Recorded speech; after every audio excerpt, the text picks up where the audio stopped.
11월 17일 교회 소식입니다. 오늘 예배에 참석하신 모든 분들을 주님의 이름으로 환영하고 축복합니다. 우리 밝은 교회는 성경적인 교회인 신약교회 회복을 위해 영혼을 구원하여 제자 삼는 삶을 교회의 존재 목적으로 품고 있습니다. 오늘 예배를 통해서 구주이신 예수님을 만나시고 하늘의 복 많이 받으세요. 2024년 사역 표어입니다. 다 같이 읽겠습니다. 시작! 우리의 섬김이 하나님께 영광, 우리에게 기쁨이 되게 하소서.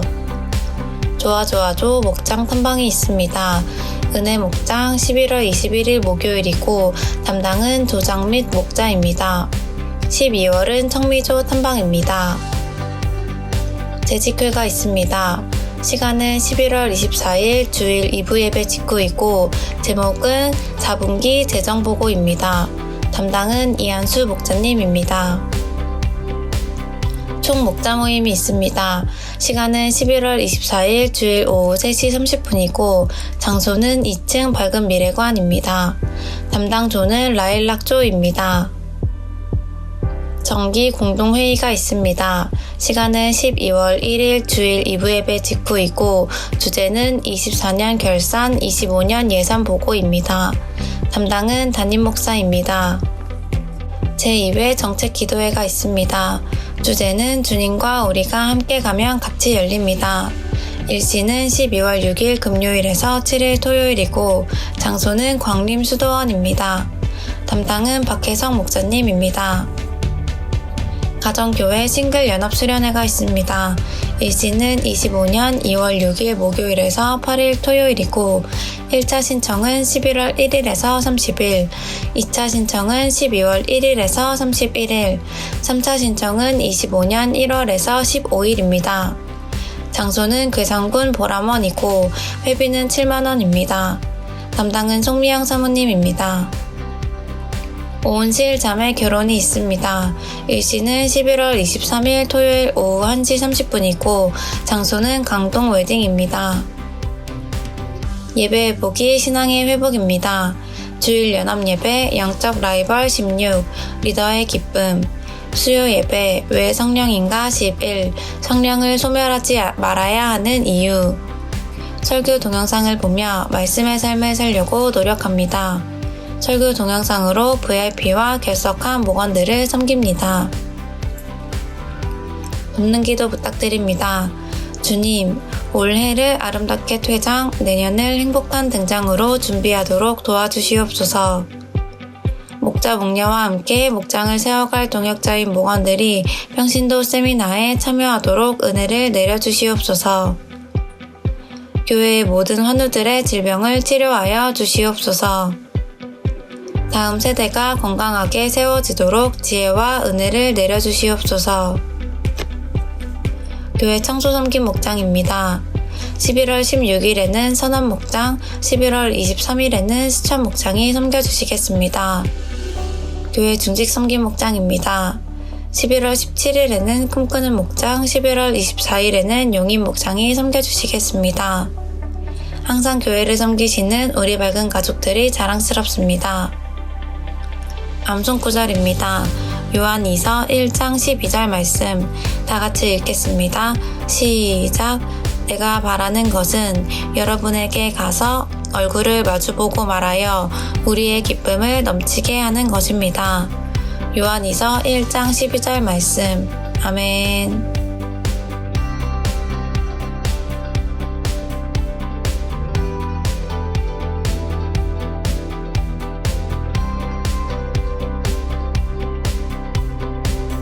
이번 한 주간도 주님 안에서 승리하세요.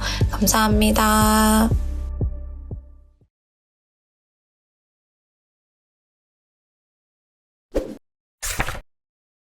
제가 지난주 목요일 날 부고장을 하나 받았습니다. 아침에 이 부고를 받았는데요.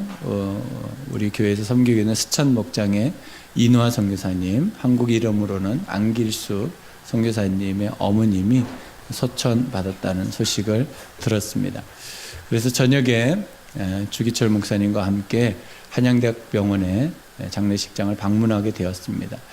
그런데 저도 이노아 선교사님을 안 지가 30년이 넘었는데 그 어머님이 목사님이라는 걸 처음 알았습니다. 어머님이 목사님이셨고 금호동에서 교회를 개척하셔서 많은 사람들을 양육하고 복음을 전했다라는 소식을 이제 알게 되었고요.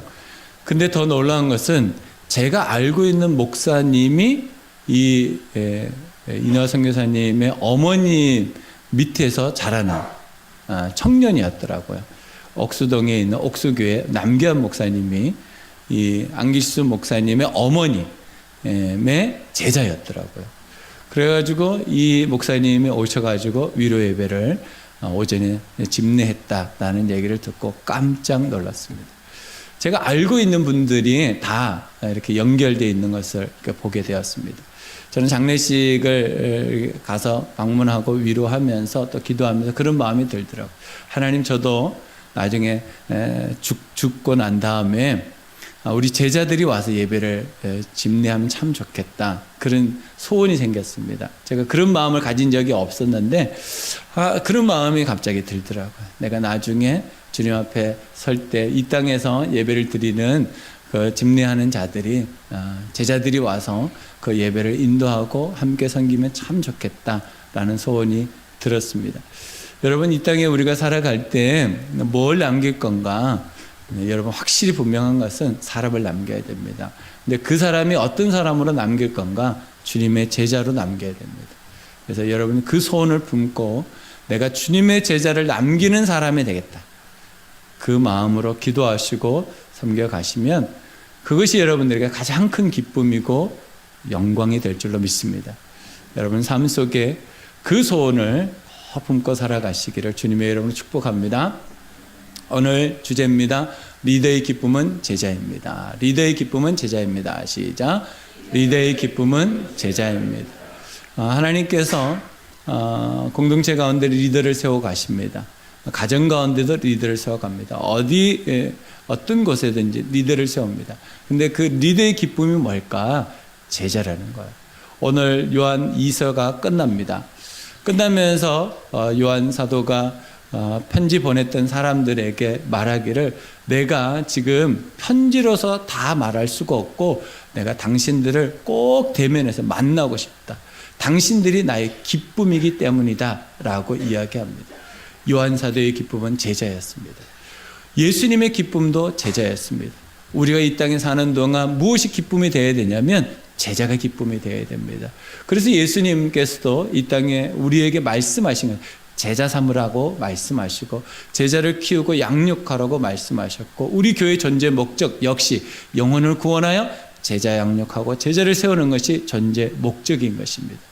여러분들에게도 이 기쁨이 여러분들에게 경험되어지고 체험되어지기를 주님의 이름으로 축복합니다.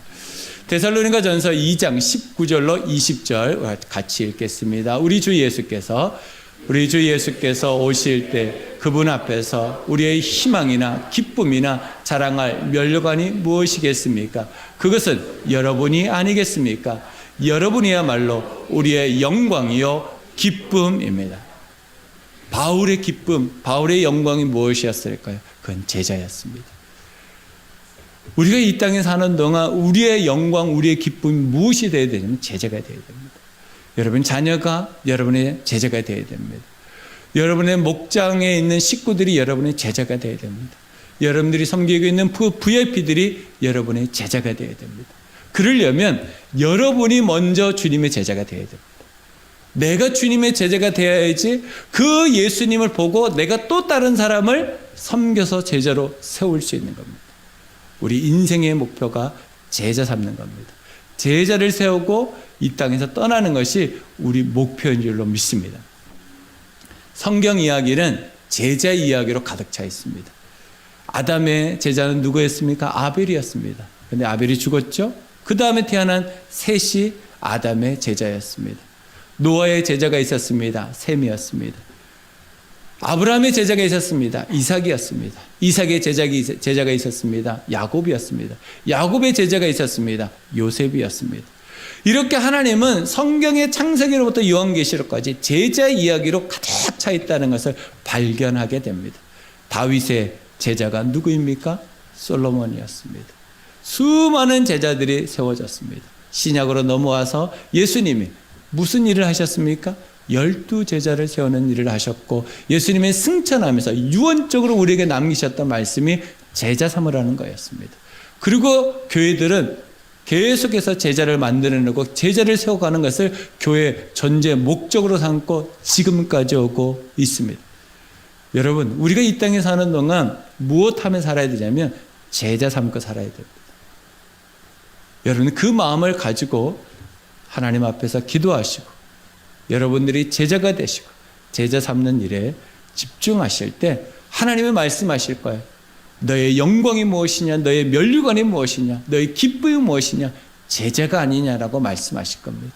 여러분, 그 기쁨을, 그 영광을, 그 면류관을 꼭 받으시기를 주님의 이름으로 축복합니다.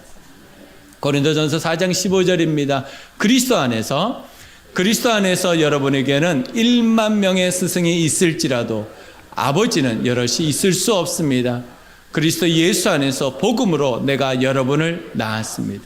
뭐라고 말합니까? 고린도 교인들에게 내가 여러분을 낳았는데 여러분이 내 제자인데 무엇으로? 복음으로 낳았다 이렇게 말합니다. 우리가 제자를 양육하는데 무엇으로 양육해야 되냐면 복음으로 양육해야 됩니다. 그러려면 내가 복음으로 충만해야지 복음으로 나을 수 있는 것이죠.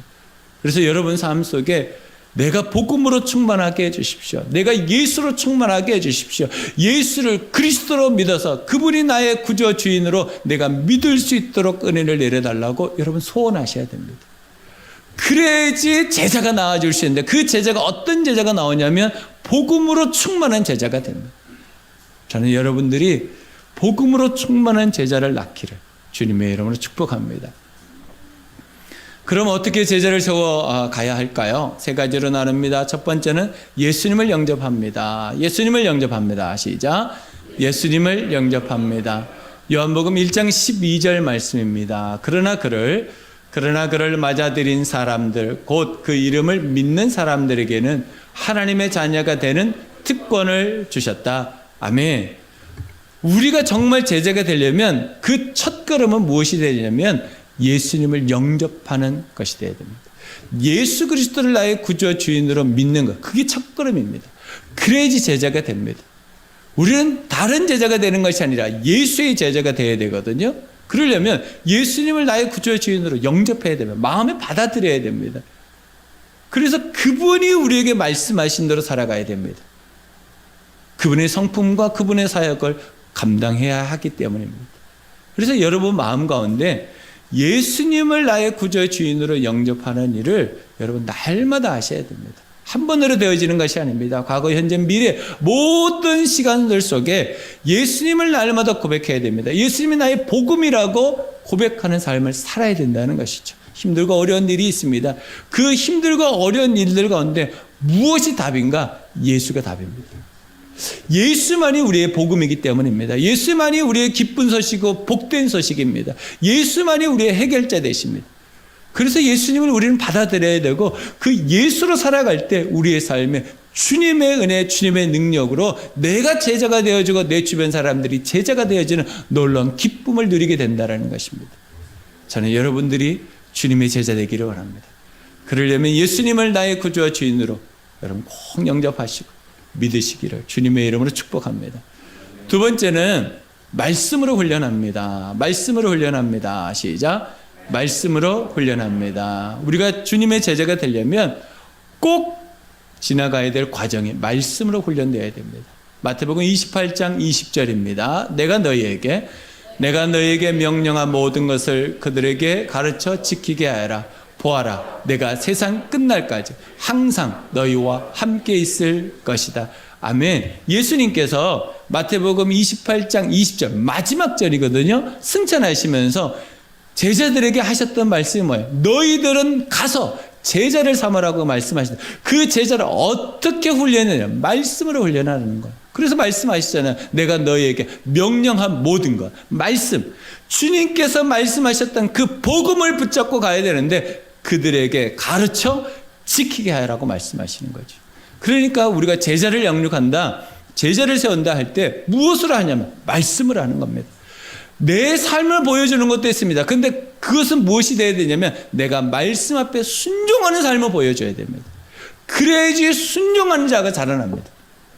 여러분, 콩 심은 데 콩이 납니다. 팥 심은 데 팥이 납니다. 순종자에게 순종자가 나옵니다. 복음을 가지고 사는 사람에게 복음의 제자가 세워집니다. 그러니 우리가 말씀의 훈련을 받지 않으면 내가 제자를 키운다? 그건 말이 안 됩니다. 내가 말씀으로 훈련되어야지 내가 키우는 사람도 말씀으로 훈련됩니다. 그러니 우리가 말씀 가운데 나가는 것, 정말 예수가 내 삶의 모든 답이다라고 하는 이 말씀을 붙잡고 살아가는 삶을 우리가 살아갈 때 하나님께서는 우리를 통해서 놀라운 제자들을 세워갈 줄로 믿습니다. 우리나라에 영향을 주었던 한 분을 소개합니다. 후안 까르로스 오르티즈라고 하는 목사님이 계셨습니다. 21년대에 사망하셨습니다. 그런데 이분이 우리나라에 아주 유명한 책 한 권을 소개했는데 그 당시에 90년대 당시에 우리나라 믿는 가정에 이 책 한 권쯤은 다 가지고 있었습니다. 제목이 제자입니까? 라는 책이었습니다. 이 책은 우리나라의 수많은 크리스찬들에게 읽혀졌습니다. 그리고 충격을 받았습니다. 왜냐하면 내가 제자가 아니라는 것을 알게 되었기 때문입니다. 어떻게 제자의 삶을 살아야 되는지를 알게 되었기 때문입니다. 그리고 수많은 목회자들이 회개하고 이제는 내가 제자를 키워야 되겠다. 내가 제자를 세워야 되겠다라는 결단과 헌신을 하게 되었습니다. 이 오르티즈 목사님이 이 책을 쓰게 된 이유가 있었습니다. 아르헨티나에서 엄청 큰 교회를 섬기고 있었습니다. 부흥 발전이 있었습니다. 그런데 그 마음 가운데 허전함과 허무함이 찾아오기 시작해서 성도는 많은데 가만히 보니까 제자가 없더라는 거예요. 내가 사람들은 세운 것 같은데 주님의 제자들은 없더라는 거예요. 그리고 회개하면서 주님 내가 어떻게 할까요? 그랬을 때 주님께서 제자를 세우라고 말씀하셨고 그때부터 말씀의 훈련들을 성도들에게 하기 시작했고 제자들이 세워지는데 엄청난 더 큰 부흥을 경험하게 되었습니다. 그리고 우리나라에서 그 부흥을 경험하기 위해서 오르티즈 목사님을 초청했고 그 오르티즈 목사님을 통해서 전해진 이 제자입니까? 이 학문을 통해서 우리나라의 교회가 변화되기 시작했습니다. 제자들이 세워지기 시작했죠. 말씀으로 훈련되기 시작했습니다. 이전에는 나름대로 교육했던 것들이 체계가 생기기 시작했습니다. 우리나라에 제자들이 세워져서 우리나라의 수많은 사람들이 복음 안에서 선교사로 헌신해서 나가게 되었습니다. 여러분, 내가 정말 제자로 살아가려면 말씀의 훈련을 받아야 됩니다. 말씀으로 훈련받지 않고 내 마음에 말씀으로 충만하지 않고 내가 어떤 일을 선택하고 결정하고 나아갈 때 말씀 중심으로 살지 않으면 우리는 성장하는 것 같으나 그 가운데 복음은 없습니다. 여러분, 부탁을 드립니다. 여러분, 말씀 훈련하는 일에 최선을 다해 주시기 바랍니다. 그래서 정말 여러분들이 주님의 제자로 세워질 때 하나님께서 말씀하실 거예요. 네가 나의 면류관이고 네가 나의 영광이고 네가 나의 기쁨이라고 말씀할 겁니다. 여러분, 말씀의 훈련을 받는 일에 최선을 다하셔야 됩니다.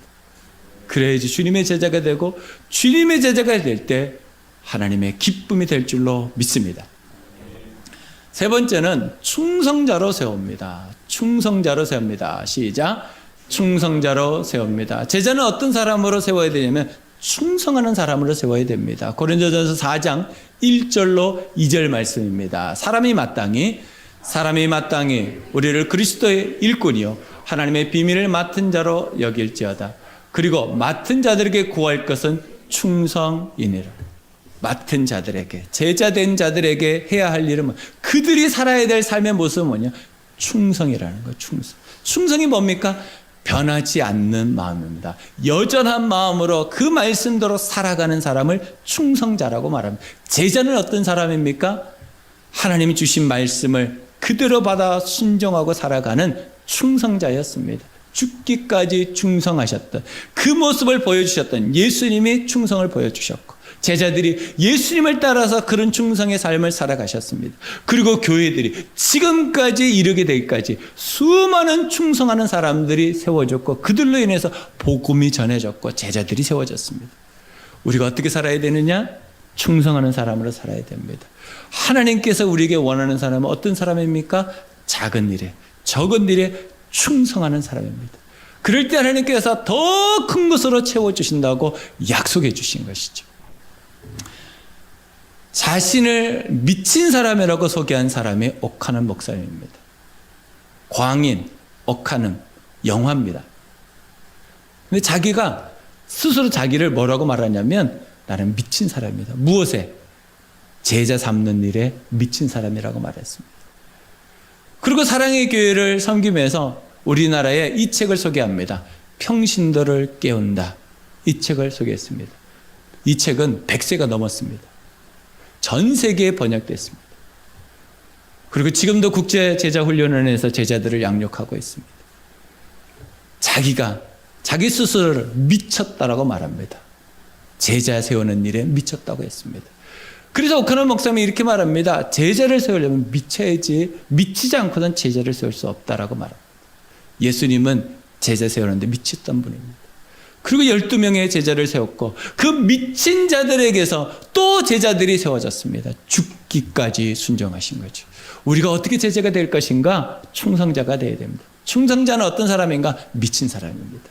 복음에 미친 사람입니다. 말씀에 미친 사람입니다. 사람을 살리고 세우는 일에 미친 사람입니다. 광인이 되어야 됩니다. 그럴 때 하나님께서 우리를 사용하시고 우리를 통해서 기쁨을 경험하게 하실 줄로 믿습니다. 익숙함. 여러분, 익숙함이라는 말은 양날의 칼과 같습니다. 익숙해서 힘들어질 수도 있고요. 익숙하지 않기 때문에 어려워질 수도 있습니다. 우리가 몇 년 전에 우리 교회에 카페를 만들자. 그래서 카페를 만들었습니다. 카페를 만들 때 수많은 소리들이 있었습니다. 저걸 왜 만드나? 저 돈 들여가지고. 사람들이 소리가 많았습니다. 제가 아무 말도 않고 지나갔습니다.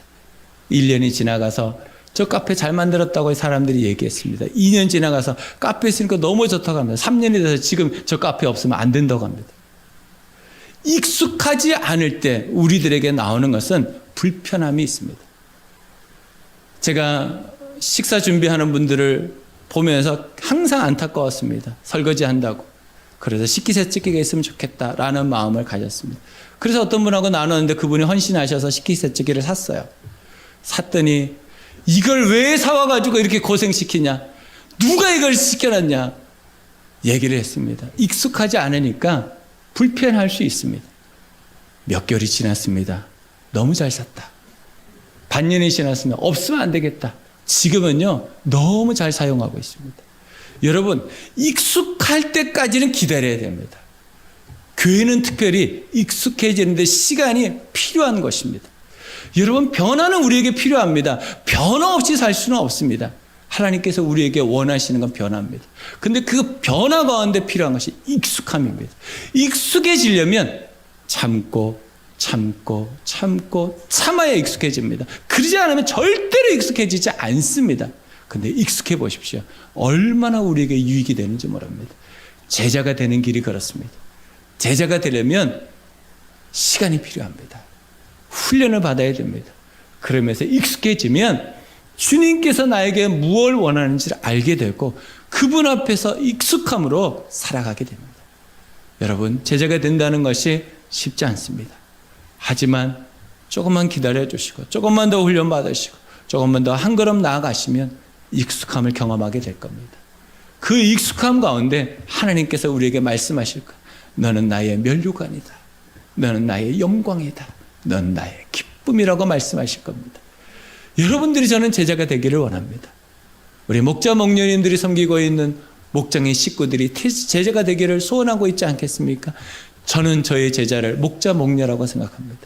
목자 목녀가 저의 제자가 되어서 말씀 가운데 살아갈 수 있다면 그것이 저에게 가장 큰 영광이고 기쁨이 될 것입니다. 여러분이 자녀가 여러분이 제자가 된다면 얼마나 큰 기쁨이 있겠습니까? 그러기 위해서 내가 충성하는 자가 되어야 되고 말씀으로 훈련해야 되고 예수 그리스도를 나의 구주와 주인으로 영접하는 삶을 살아야 한다는 것입니다. 여러분 삶 가운데 이 기쁨을 누리며 사시기를 주님의 이름으로 축복합니다. 제자 베드로에 대해서 한번 나눠보면 좋겠습니다. 베드로가 제자가 되기까지 수많은 우여곡절이 있었습니다. 베드로보다 우리는 훨씬 좋은 환경입니다. 예수님께서 베드로를 만났습니다. 예수께서 그들에게 말씀하셨다. 나를 따라오너라. 나는 너희를 사람을 낚는 어부로 삼겠다. 베드로와 안드레 그 형제를 예수님 부르셨어요. 바닷가에서. 그랬더니 베드로와 안드레가 그물과 배와 아비를 버려놓고 주님을 따라갔습니다. 제자로서의 3년의 생활들을 하였습니다. 그리고 예수님께서 겟세마네 동산에서 제자들한테 말합니다. 내가 이제 곧 잡혀갈 거다. 너희들은 나를 다 버릴 거다. 이렇게 말했습니다. 베드로가 예수께 말하였다. 비록 모든 사람이 다 주님을 버릴지라도 나는 절대로 버리지 않습니다. 제일 먼저 버렸습니다. 여러분, 우리가 제자가 될 때 실수하지 않겠다? 그럴 수 없습니다. 실수할 수 있습니다. 어느 때에는 내가 주님을 버릴 때도 있습니다. 내가 이놈의 교회 그럴 때도 있습니다. 그러나 주님께서 우리에게 제자로 키워가는 사람들을 어떻게 하십니까? 참고 기다려서 세우는 겁니다. 여러분 자녀를 키울 때 어떻게 키웁니까?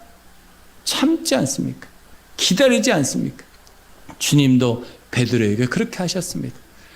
마태복음 26장 35절입니다. 같이 읽겠습니다. 베드로가 예수께 말하였다. 주님과 함께 죽는 한이 있을지라도 절대로 주님을 모른다고 하지 않겠습니다. 그리고 다른 제자들도 모두 그렇게 하였습니다.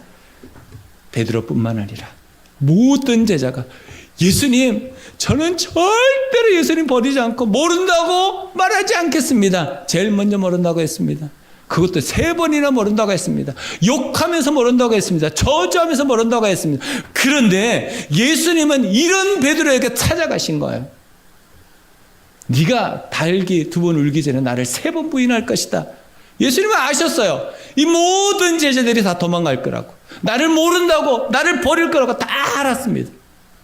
그럼에도 불구하고 제자를 키우기 위해서는 고난을 받아야 됩니다. 어려움을 겪어야 됩니다. 참아내는 시간이 필요합니다. 인내하는 시간이 필요합니다. 그 시간을 통해서 하나님은 나를 더 큰 제자로 만들어 가시는 것. 여러분 힘들고 어려운 일이 있습니까? 제자로 키우는 것. 한 사람을 섬기는 게 힘드십니까? 제자들이 다 버리고 도망갔습니다. 모른다고 말했습니다. 저주까지 하고 욕까지 했습니다. 그런 욕을 받았습니까? 예수님도 그렇게 하셨습니다. 그리고 예수님께서 이렇게 우리에게 보여주셨습니다. 요한복음 21장 15절로 17절에 예수님이 베드로를 찾아가십니다. 그리고 3번 묻습니다. 베드로야, 네가 나를 사랑하느냐? 베드로야, 네가 나를 사랑하느냐? 물으십니다. 베드로가 3번째 물음에 대해서 이렇게 대답합니다. 예수께서 3번째로 물으셨다. 요한의 아들 시몬아, 내가 나를 사랑하느냐? 그때 베드로는 예수께서 내가 나를 사랑하느냐 하고 3번이나 물으심으로 불안해서 주님께서는 모든 것을 아십니다. 자기가 모른다고 부인했던 자기의 스승, 저주하고 욕했던 그 스승이 다시 와서 그를 회복시켜 주려고 묻습니다. 네가 나를 사랑하느냐? 베드로가 그 예수님 앞에서 내가 주님을 사랑한다는 것 주님이 다 아십니다. 모든 문제가 해결되었습니다. 그러고 난 다음에 예수님께서 베드로에게 이렇게 이어서 말씀하십니다. 그러므로 내가 주님을 사랑하는 줄을 주님께서 아십니다. 하고 대답하였다. 예수께서 그에게 말씀하셨다. 내 양떼를 먹여라. 리더가 사람들한테 어떤 사역을 맡길 때는 제자이기 때문에 맡깁니다. 제자가 되지 않은 사람은 일을 맡기지 않습니다. 실수할 수도 있습니다. 실패할 수도 있습니다. 어느 때는 그 제자가 세운 리더를 향해서 욕할 수도 있고 저주할 수도 있습니다. 그러나 넘어가야 됩니다. 참아야 됩니다. 그러면서 기도하면서 세워가야 됩니다. 그게 주님께서 우리에게 말씀하신 제자를 세워가는 길입니다. 여러분, 자녀들을 키우는 거 힘드시죠? 참 내 마음대로 안 되죠. 그럴 때 주님이 우리에게 말씀하시는 거, 너도 그랬지 않냐? 너도 그랬지 않냐? 그래서 여러분, 그 자녀들을 위해서 기도해 주시고, 목원들을 위해서 기도해 주시고, VIP를 위해서 기다려 주시고 기도해 주시면 하나님께서 여러분들에게 말씀하시길 내 양떼를 먹여라. 사명을 주시고 사역을 주시고 여러분을 믿어주시고 여러분을 세워주실 줄로 믿습니다. 여러분들이 앞으로 해야 될 일은 무엇입니까? 제자를 양육하는 겁니다. 제자를 세우는 겁니다. 그것이 우리가 이 땅에서 해야 될 일인 것입니다. 그럼 어떻게 충성하는 삶을 살 수 있을까요? 첫 번째는 보고 배우는 대상이 있어야 됩니다. 보고 배우는 대상이 있어야 됩니다. 충성하는 사람을 보고 배워야 됩니다. 나도 저렇게 살았으면 좋겠다 하는 한 사람이 있어야 됩니다. 그 사람을 보고 배우는 것이죠. 저도 여러분들에게 그런 삶의 대상이 되려고 노력하고 있습니다. 최선을 다하고 있습니다. 여러분, 보고 배우는 대상이 있어야 됩니다. 두 번째는 섬기고 있는 VIP가 있어야 됩니다. 내가 누군가는 섬겨야 됩니다. 내가 죽어지고 내가 낮아지고 나를 내려놓는, 나를 힘들게 하고 어렵게 하고 나를 숨 못 쉬게 하는 한 사람이 있어야 됩니다. 그 VIP를 통해서 내가 다듬어지고 내가 성장하고 내가 성숙해집니다. VIP 한 사람 여러분 꼭 품으시고 기도하면서 섬겨가실 때 주님의 제자가 될 줄로 믿습니다. 세 번째는 정시기도의 삶을 살아야 됩니다. 시간을 정해서 기도하셔야 됩니다. 이 기도의 훈련을 통해서 제자가 됩니다. 기도하지 않으면 제자가 될 수가 없습니다. 아무리 내가 모든 걸 알고 배운 것이 있다 할지라도 기도하지 않으면 제자가 되지 않습니다. 그래서 예수님은 제자들을 데리고 기도하러 가셨습니다. 보여주셨어요. 기도하는 것을. 여러분, 기도하는 일에 함께 해주시면 좋겠어요. 그래서 우리가 일주일 동안 특별히 기도할 수 있는 시간이 많이 없습니다. 그래서 수요일날 오시면 같이 기도할 수 있습니다. 여러분, 수요 기도회 꼭 함께 하셔서 함께 우리 환우들을 위하여, 우리 자녀들을 위해서, 우리 교회를 위해서, VIP를 위해서 함께 기도하는 시간입니다. 여러분, 마음을 모아서 한 마음으로 정시 기도하시면 참 좋겠습니다. 마지막으로 훈련으로 만들어진다는 것을 신뢰해야 됩니다. 제자는 어떻게 만들어집니까? 훈련으로 만들어집니다. 그냥 세워지지 않습니다. 우여곡절을 지나가야 됩니다. 첩첩산중과 같은 시간을 지나가야 됩니다. 그래야 제자가 됩니다. 여러분, 지금도 기다리고 있는 한 사람이 있지 않습니까? 섬기고 있는 그 한 사람이 있지 않습니까? 훈련해 하시면 됩니다. 그래서 여러분들이 먼저 훈련받고 또 그 한 사람을 훈련하는 그 시간들 속에 하나님께서 여러분들에게 말씀하실 거예요. 네가 나의 기쁨이다. 네가 나의 영광이고 네가 나의 멸관이다라고 말씀하실 겁니다. 여러분이 주님의 제자가 되셔서 하늘의 복을 누리시기를 주님의 이름으로 축복합니다. 마태복음 25장 23절입니다. 그 주인이 이르되 잘하였도다. 착하고 충성된 종아, 내가 적은 일에 충성하였음에 내가 많은 것을 내게 맡기리니 내 주인의 즐거움에 참여할지어다. 여러분, 적은 일에 충성하십시오. 그러면 하나님께서 더 많은 것으로 채워주실 줄로 믿습니다. 이번 한 주간도 제자를 세우기 위해서 여러분들이 먼저 제자 되시고 제자를 세워가는 그런 섬김과 헌신의 시간이 되시기를 주님의 이름으로 축복합니다. 기도하겠습니다.